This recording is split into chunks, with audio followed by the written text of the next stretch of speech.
अस्सलाम वालेकुम दोस्तों, कैसे हैं आप लोग? ठीक ठाक और तबीयत सही है। यहाँ तो आप लोगों को हम आटा बनाने को सिखा रहे हैं। ठीक है, ये पहले नमक इसमें पानी डालता है। ये चेक करो, हम ये थोड़ा सा आटा बना रहे हैं आप लोगों को।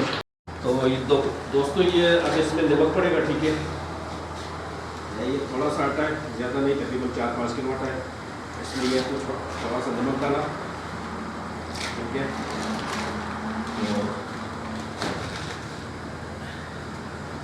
अब इसको सही से मिक्स करेंगे। ठीक है, नमक को सही से मिक्स करना है।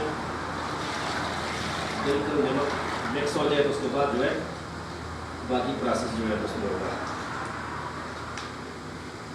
दोस्तों फिर इसके बाद अब ये खमीरा डालेंगे हम। ठीक है, थोड़ा सा खमीरा, ज़्यादा नहीं डालना। खमीरा ये बहुत ख़तरनाक चीज़ है, इसको बिल्कुल सर्दी और गर्मी के हिसाब से इस्तेमाल कर रहे हैं। ये बिल्कुल देखो, ये थोड़ा सा बस खमीरा डालना है इसमें, और खमीरा डाल के उसके बाद इस मशीन को सही से लाना है, इसको मिक्स करना है ताकि पानी में बिल्कुल जल्दी मिक्स हो जाए। बस ये अब मिक्स हो गया जी।